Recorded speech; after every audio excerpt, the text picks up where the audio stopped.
ସୁସ୍ଥ ଦଉଥିଲେ ତା କାରଣଟା କହିଲେ କଣ ମୁଁ ମୋର ଖାଇବା ପିଇବା ଅସୁବିଧା ହବ ବୋଲି ସୁସ୍ଥ ନେବିନି।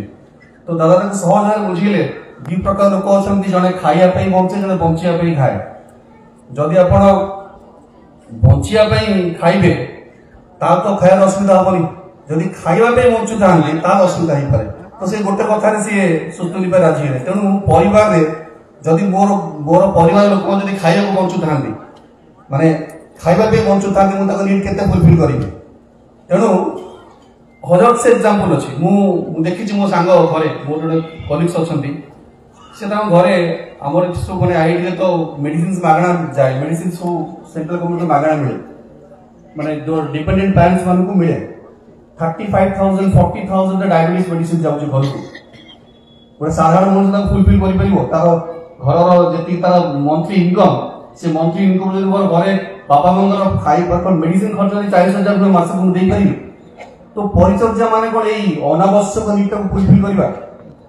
ତେଣୁ ଫାଷ୍ଟ ପରିଚର୍ଯା ମାନେ ପ୍ରଥମ କଥା ହଉଛି ପରିବାରର ଯୋଉ ନିଡଟା, ସବୁ ଲୋକ ଯୋଉ ମୋର ଘର ଯୋଉ ମେମ୍ବର୍ସ, ସେମାନେ ଯଦି ଗୋଟେ ଜାଗାରେ ୟୁନିଫାଇଡ୍ ଯଦି ନହେଲେ, ସେମାନଙ୍କ ଯଦି ଗୋଟେ କମନ ଗୋଲ ନ ଆସିଲା, ସମସ୍ତଙ୍କ ଥଟ୍ଟା ଯଦି ପ୍ୟୁରିଫାଇ ନହେଲା, ମୁଁ କେତେ ତାଙ୍କ ନିଡ୍ ଫୁଲଫିଲ୍ କରିବି? ତେଣୁ ପରିଚର୍ଯା ପୂର୍ବରୁ ପ୍ରଥମ କଥା ହଉଛି ପରିବାର ଗୋଟେ କମନ ଗୋଲ ଥିବା ଦରକାର। ପରିବାର ସମସ୍ତେ ଗୋଟେ ପ୍ଲାଟଫର୍ମରେ ମିଶିଥିବା ଦରକାର, ସମସ୍ତଙ୍କର ଗୋଟିଏ ଆଗ୍ରହ, ଗୋଟିଏ ଉଦ୍ଦେଶ୍ୟ, ଗୋଟିଏ ଲକ୍ଷ୍ୟ ଥିବା ଦରକାର। ତାହେଲେ ସମସ୍ତଙ୍କ ଥଟ୍ଟା ପ୍ୟୁରିଫାଇଡ୍ ହବ, ତାହେଲେ ସେଇ ପ୍ୟୁରିଫାଇଡ୍ ଥଟ୍ଟାକୁ ମୁଁ ପୂରଣ କରିବାକୁ ଚେଷ୍ଟା କରିପାରେ।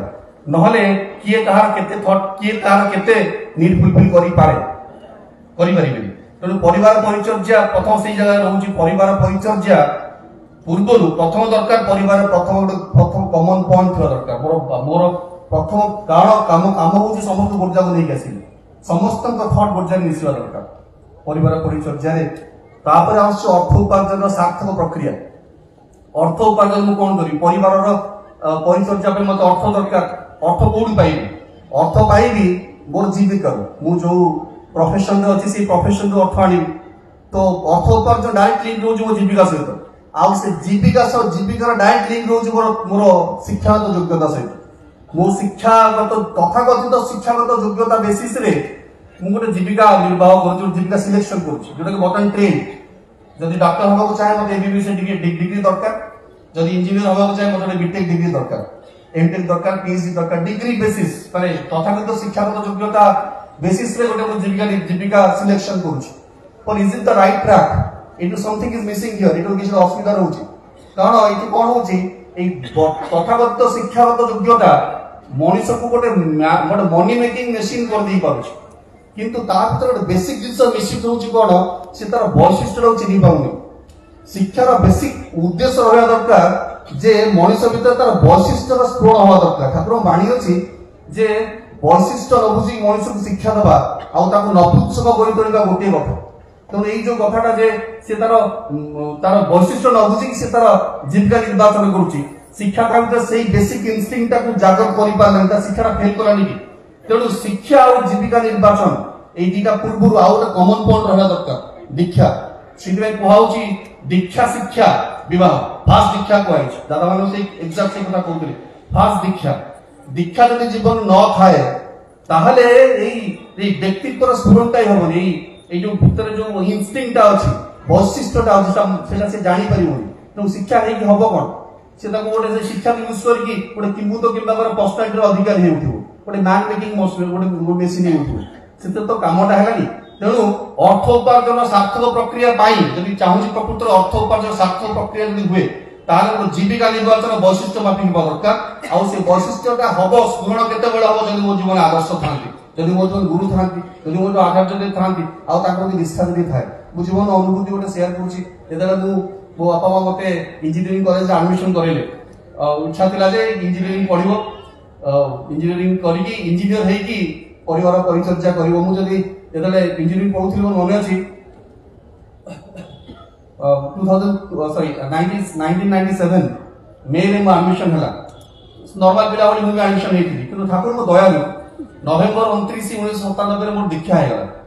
ଦୀକ୍ଷାର ଅନୁଶୀଳନ ଭିତରେ ଦେଇକି ମାନେ ଏବେ ତ ସେତେବେଳେ ଜାଣିପାରୁନଥିଲି, ବର୍ତ୍ତମାନ ଫିଲ୍ କରୁଥିଲି। when I looking back I could understand the changes that happened inside me.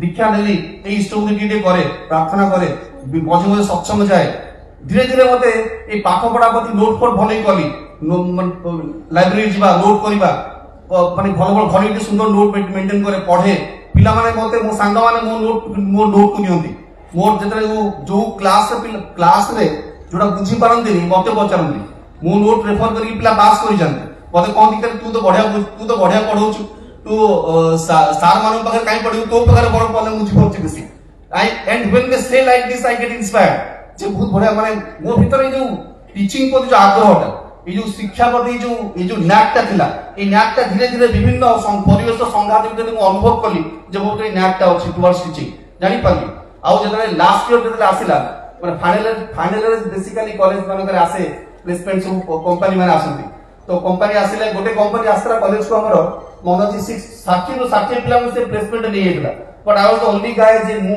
से प्लेसमेंट बसि नथि it was a very tough decision that time वो से सब it was the tough decision ना मत लागला ना मोटा पारिबिनी मते एटा भल लागुनी भितर को आकर्षण नै आसुनी तो it was really tough decision मोर परिवार से सोचो कोन दिसे अपेक्षा करछथि मु जॉब कले माने जीविका निर्वाह कले ताको परिवार परिचर्या करिवि किंतु मु से डिसीजन ले नै मु करिवि भल लागुनी ए जो भल लागुनी ए जो डिसीजन ता ले नै पार न था जे मो जीवन जो न था ए जो इंस्टिंक्ट आसे देलो डिवाइन प्रॉम्प्टिंग देले मु छाड़िले से जॉब कलिनी अपेक्षा कली तापरे भितर किंतु हजार परिस्थिति भितर मध्य माने संघात भितर मध्य मानी अछि ना जे जीवन दंड को आश्रय करी जीवन जहार गोलु थाए शत विरहर शत वेदनार विरह व्यथारे शांति ताकि छाडु थाए तो से संघात आछि किंतु मन किंतु दोहलिनी भीतर आछि किछोड हबो किछि दिन पर गोटे पास कला जे सेल्फ कैंपस पे अप्लाई कर मु सेल्फ कैंपस पे अप्लाई करथिनी माने से कॉलेज को बात कला जे जो माने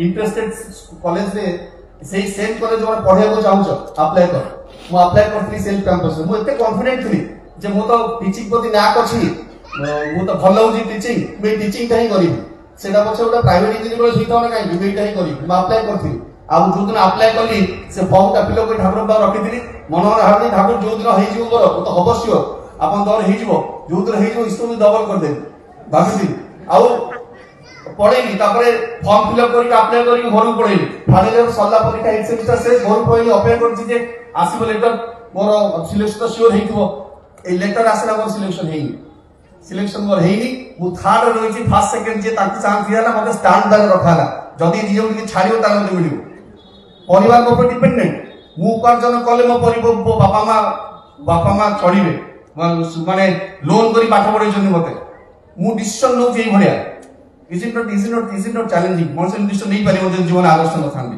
मु भाबता पर दिन बापा कहले जे इष्टबुद्धि कोन पढैबु तो घर चढ़िया अवस्था खराब तू इष्टबुद्धि कोन पढैबु ता पर दिन इष्टबुद्धि बढ़ाई देथि ताको दया माजे अपन समझ कहूची ताको अनेली भाबी ना इष्टबुद्धि बढ़ाई भाबी जी इष्टबुद्धि बढ़ाई इष्टबुद्धि बढ़ाई देली जमती बढ़ाई मन भितर अफुरंत माने कोन कहबो अफुरंत आश्चर्य उद्दाम गोटे उन्मादना सी अछन मोर कोन हेइ पारे भीतर आसला जे किछि टेंशन ना दरकार नै खाली कोन पढिया पई हेले मतलब गोटे कॉलेज रो गोटे सर्टिफिकेट थिले कोन पढै पुरा कोन आको बागर एते लोग पिला अछंती जो मेट्रिक परीक्षा दोचंती से मन डाक घर बसी पढा ट्यूशन स्टार्ट करी को मन अछि ट्यूशन स्टार्ट करी पढै छि पिला को पढै की पिला को 3 to 4000 रुपया जेमी इनकम कर देबी ता बापा कहले आपण किछ चिंता करिवेनी इष्टबुद्धि जो पढै छि पैसा मु देबी मो इष्टबुद्धि पैसा मु देबी आपण घर मु पैसा देबी एई जस्ट बिलीव मी एमी हे जीवन एमी जाई छि but that was a tough phase two decide ना मु स्टिक करी बोलछि वो भीतर से नैकटा को स्टिक करी मु चलीबी ए डिसीजन टा कि वेरी टफ डिसीजन से जीवन न थाते मु सत्र करि पानता प्रकृत करि पानता